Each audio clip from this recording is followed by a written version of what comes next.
بسم اللہ الرحمن الرحیم۔ یہ رسپارین السلام علیکم ورحمۃ اللہ وبرکاتہ۔ امید ہے کہ آپ سب لوگ سلامت ہوں گے۔ دعا ہے کہ اللہ آپ کو سلامت رکھے۔ اسلامیات لازمی کا آج ہے ہمارا لیکچر نمبر 12 ہے اور سوال نمبر بھی 12 ہے، عدل و انصاف سے متعلق۔ عدل کا لغوی معنی ہے برابر، کس چیز کو اصل مقام پہ رکھنا، اور انصاف کا معنی ہے کسی چیز کو دو برابر حصوں میں تقسیم کرنا۔ یہ ان دونوں کے لغوی معنی ہیں۔ اور اصطلاحی تعریف جو ہے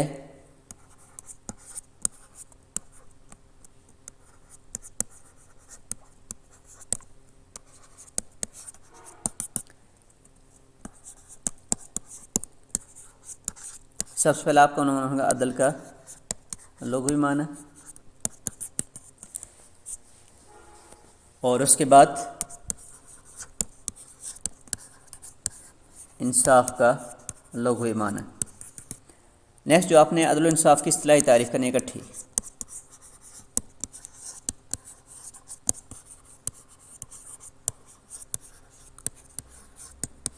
جیسے ٹیکسٹ میں پیج 133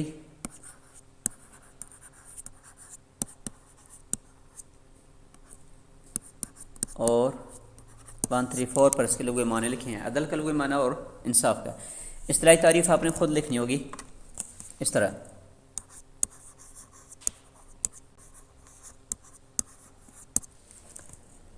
اللہ تعالیٰ آگے کامہ ڈال کر نبی اکرم صلی اللہ علیہ وسلم اور بندوں کے حقوق کو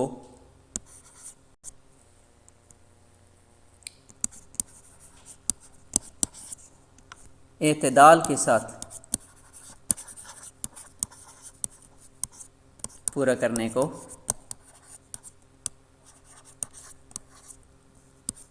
عدل و انصاف کہتے ہیں۔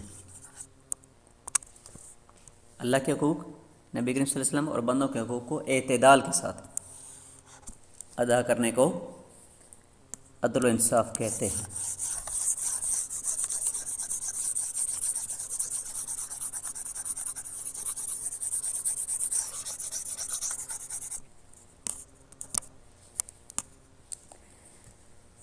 اصطلاحی تعریف ہوگی اور اس کے بعد ہم نے لکھنا ہے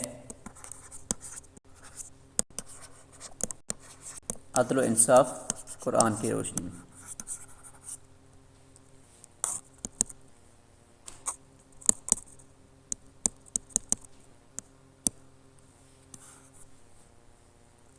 عدل و انصاف قرآن کی روشنی میں۔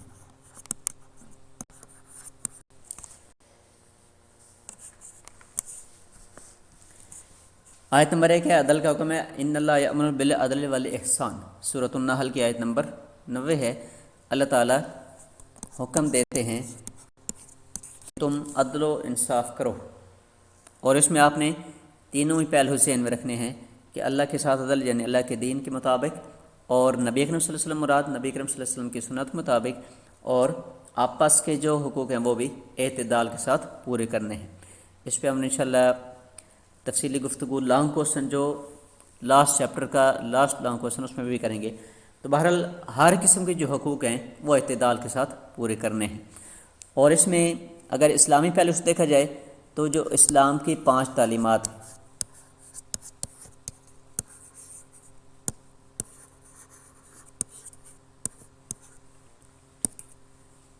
عقائد، عبادات،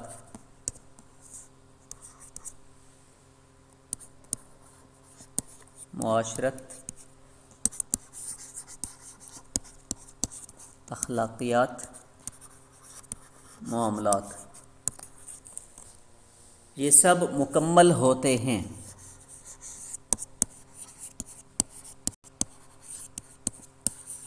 صرف اعتدال سے۔ یہ سارے کے سارے مکمل ہوتے ہیں اعتدال سے۔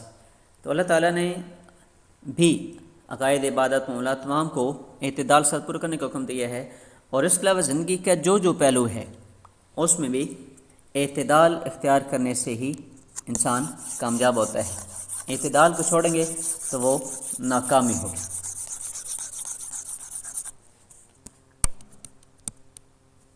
مثال کے طور پر اگر ایک بچہ 11 مہینے چھٹی کرتا ہے اور صرف امتحان کے مہینے میں پڑھتا ہے تو وہ بورڈ کو ٹاپ نہیں کر سکتا۔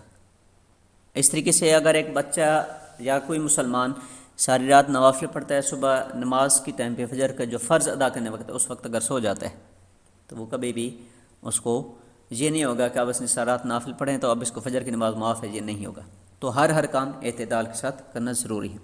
نمبر 2 پہ ہے کہ عدل اصول تقوی کا ذریعہ ہے۔ خود قرآن مجید میں اللہ تعالیٰ کا ارشاد ہے کہ ان تعدلوا اعدلوا هو اقرب للتقوی، تم عدل کرو یہ تقوی کے زیادہ قریب ہے، اور تقوی یہی اصل مقصود بھی ہے اور مومنین کی جو بڑی صفت ہے۔ خود قرآن مجید میں جو فرمایا گیا ہے نا کہ یہ کتاب تو لا ریب ہے، اور یہ کتاب کن لوگوں کی ہدایت کا ذریعہ ہے؟ ہدی للمتقین، متقی لوگوں کے لیے ہدایت کا ذریعہ ہے، اور تقوی کے زیادہ قریب پہنچانے والی چیز پہ عدل و انصاف ہے کہ ہر کام آپ اعتدال کے ساتھ کریں، برابری کے ساتھ کریں، کسی طرف جھکاؤ زیادہ کسی طرف جھکاؤ کم اس طرح نہ ہو۔ حضور صلی اللہ علیہ وسلم کا بات کرنے کے اعتبار سے بھی یہ معاملہ تھا کہ آپ علیہ السلام سب صحابہ کی طرف ایسے متوجہ ہو جاتے تھے کہ ہر صحابی یہ سمجھتا تھا کہ حضور صلی اللہ علیہ وسلم صرف مجھے خطاب کر رہے ہیں۔ یہ ہے اعتدال۔ عدل کی اہمیت حدیث سے حضور اکرم صلی اللہ علیہ وسلم فرما رہے ہیں کہ جو قیامت کے دن 7 انسان ہوں گے ان کو عرش کا سایہ نصیب ہوگا۔ اس دن قیامت دن اللہ کے عرش کے سایہ کے علاوہ کوئی سایہ نہیں ہوگا۔ ان میں سے پہلا سب سے پہلے جو آپ علیہ السلام نے فرمایا الامام العادل، امام عادل، جو عدل کرنے والا بادشاہ ہوگا وہی قیامت دن اللہ کے عرش کے سائے میں ہوگا۔ ان میں سے باقی لوگ بھی ہیں اور ان میں سے ایک خاص طور پر عدل و انصاف کرنے والا حکمران بھی ہے۔ اللہ تعالیٰ ہمیں نصیب کرے سب مسلمانوں کو۔ نمبر 2 بتایا گیا ہے کہ اللہ تعالیٰ کا سایہ، اللہ تعالیٰ کی رحمت کا سایہ ہے۔ السلطان ذل اللہ فی الارض، زمین میں اللہ تعالیٰ کی رحمت کا سایہ ہے وہ عادل بادشاہ ہے۔ اور یہ ہوتے کیسے حاصل ہوتے ہیں؟ عادل بادشاہ۔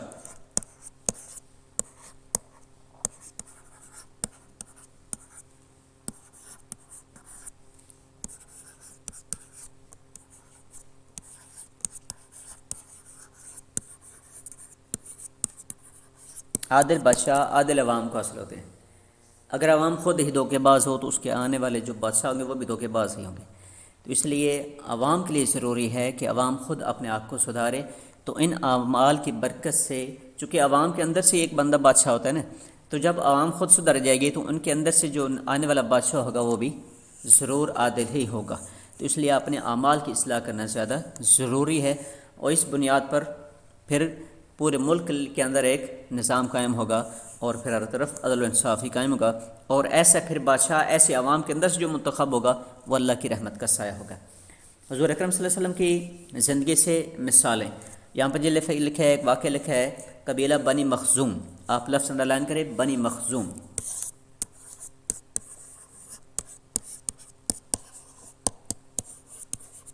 پیج 135۔ تو یہاں پر قبیلہ بنی مخزوم انڈرلائن کریں، اور لفظ آگے ہے جس عورت نے چوری کی تھی اس کا نام ہے فاطمہ۔ چوری کی آپ علیہ السلام سزا مقرر فرمائی، اور اس کے بعد جو صحابی ہے جنہوں نے سفارش کی ان کا نام ہے حضرت اسامہ بن زید رضی اللہ عنہ۔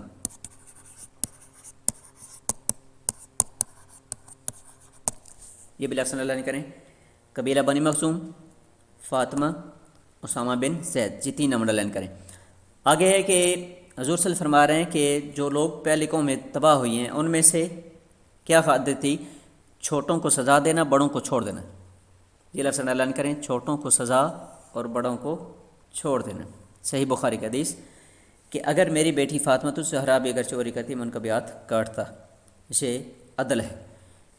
ایک واقعہ یہاں پر آپ ایڈ کریں گے اس سے صحابہ سے بھی۔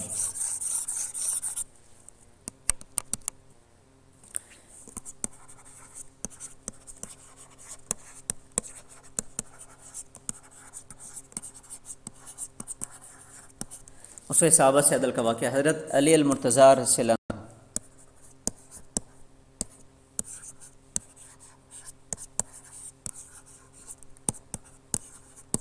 وسلم کا واقعہ ہے کہ انہوں نے ایک مرتبہ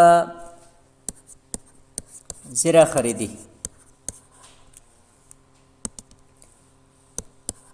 زرہ کہتے ہیں یہ جنگی لباس پتہ نہیں لوہے کا، تاکہ تلوار وغیرہ کے اثرات نہ ہوں. تو وہ زرہ خریدی، اور اس وقت ان کے ساتھ موقع پہ ان کے بیٹے ہی تھے گواہ. تو ایک یہودی نے دعویٰ کر دیا کہ یہ زرہ میری ہے. بعد میں کہا گیا کہ آپ مسلمان وکیل سے جا کر فیصلہ کریں گے، قاضی سے فیصلہ کریں گے.